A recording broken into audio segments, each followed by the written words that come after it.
ঢাকার আকাশে তখন বিষণ্ণ ধূলিঝড়। সন্ধ্যার ছায়া যখন শহরটিকে গিলতে শুরু করেছে, ঠিক তখনই এক গোপন বৈঠকে উত্তেজনার পারদ চরমে। প্রফেসর ইউনূসের কণ্ঠে দৃঢ় ঘোষণা, আমি সরে দাঁড়াবো যদি এই রাজনৈতিক পাগলামির শেষ না হয়। ঘরটি নিস্তব্ধ। কয়েকজন ছাত্রনেতা একে অপরের দিকে তাকিয়ে থাকে বিস্ময়ে, সংশয়ে আর ভয়ে। ইউনূস মানেই এখন বাংলাদেশের একমাত্র আন্তর্জাতিক গ্রহণযোগ্য মুখ। একাধারে নোবেলজয়ী, আবার জাতীয় রাজনীতির সবচেয়ে নিরপেক্ষ কণ্ঠ। অথচ সেই তিনিই এখন বিদায়ের সুর তুলেছেন। এ ঘোষণা কেবল এক ব্যক্তির নয়, এটা যেন একটি রাষ্ট্রের সম্ভাব্য ভবিষ্যতের মাটিচাপা দেওয়ার ঘোষণা। ভারতের জনপ্রিয় সংবাদ মাধ্যম ফার্স্ট পোস্টে একটি বিশ্লেষণমূলক প্রতিবেদন প্রকাশিত হয়, India's Bangladesh bet, why losing Yunus may cost Delhi dearly. যদিও লেখক ছিলেন পশ্চিম দিল্লির এক গবেষণা সংস্থার জুনিয়র অ্যানালিস্ট, তবে লেখাটির প্রভাব ছিল বিস্তর। ভারতীয় গোয়েন্দা মহলে তাৎক্ষণিক আলোড়ন তোলে প্রতিবেদনটি। তারা সরাসরি বলেন, ভারতের সমস্যা মূলত বাংলাদেশ শত্রুতার ফল নয়, বরং চীন ও পাকিস্তানের মধ্যে প্রবেশাধিকার নিশ্চিত করতে গিয়ে নয়াদিল্লির নিজেদের ভুল সিদ্ধান্তের ফল। নয়াদিল্লি একের পর এক মিস স্টেপ করেছে, যার সবচেয়ে বড় উদাহরণ ছিল শেখ হাসিনার কর্তৃত্ববাদকে অন্ধ সমর্থন দেওয়া এবং ভারতের অভ্যন্তরে হিন্দু জাতীয়তাবাদী উত্থানকে পরোক্ষভাবে বৈধতা দেওয়া। প্রতিবেদনটি বলেছে, India's troubles with Bangladesh are not the result of a hostile axis between China and Pakistan, but because of its own missteps, most notably New Delhi's unwavering support for Hasina's authoritarian regime. এই বক্তব্যের গভীর তাৎপর্য ছিল, ইউনূস ভারত বিরোধী নন, বরং ভারত নিরপেক্ষ। এটাই তাকে ভারতের জন্য ঝুঁকিপূর্ণ করে তোলে। ইউনূস থাকলে ভারত অন্তত জানত বাংলাদেশ চীনের পুরোপুরি বলয়ে যাবে না, কিন্তু ইউনূস সরে গেলে সেই প্রতিরোধ সেতুটা আর থাকবে না। ফার্স্ট পোস্টের বিশ্লেষণ আরও বলছে, এই মুহূর্তে ভারতকে সবচেয়ে চিন্তিত করা উচিত বাংলাদেশের পরবর্তী নেতৃত্ব কে হবেন তা নয়, বরং এই ভাবনাটা, ইউনূস যদি না থাকেন তবে শূন্যতা পূরণে যে মুখটি আসবে সেটা হয়তো বিএনপি কিংবা কোনো নব্য ইসলামী ঘরানার জাতীয়তাবাদী শক্তি হবে, যারা ভারতের সঙ্গে অতীতেও কঠোর অবস্থা নিয়েছে।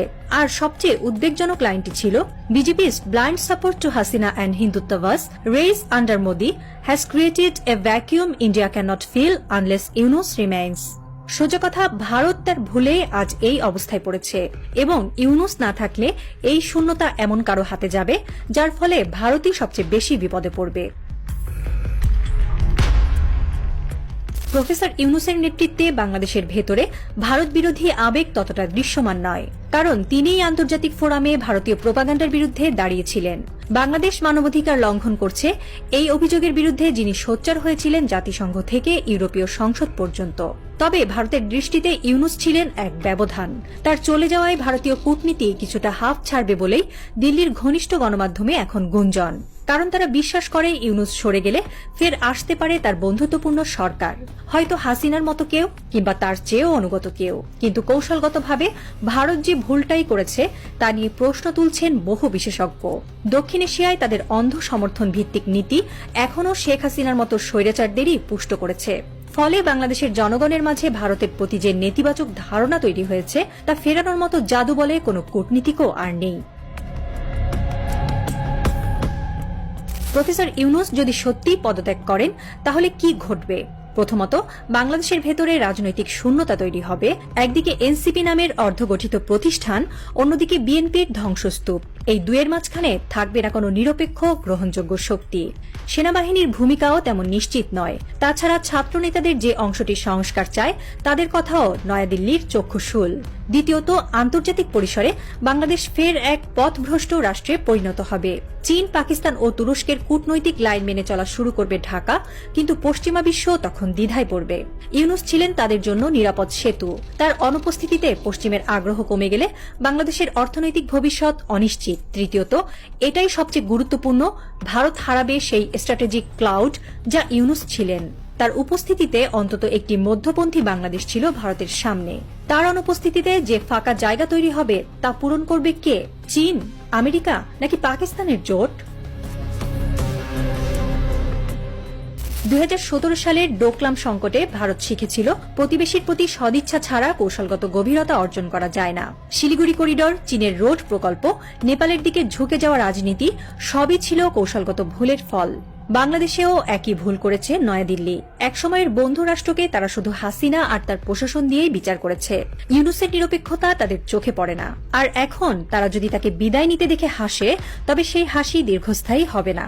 কারণ যে ইউনূস ভারতের জন্য সমস্যা ছিলেন না, তার অনুপস্থিতি পরিণত হতে পারে সবচেয়ে বড় সংকটে।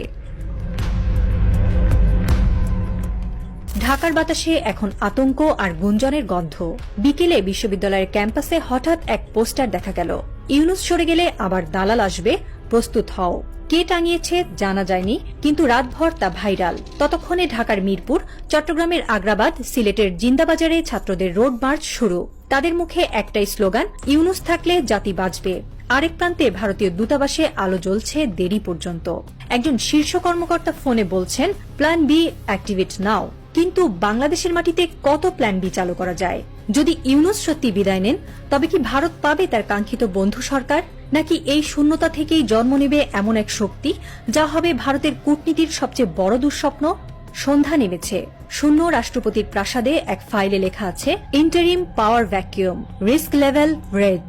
কেউ জানে না ভোরে কি দেখা দেবে, কেবল জানা গেছে খেলা আবার শুরু হতে যাচ্ছে।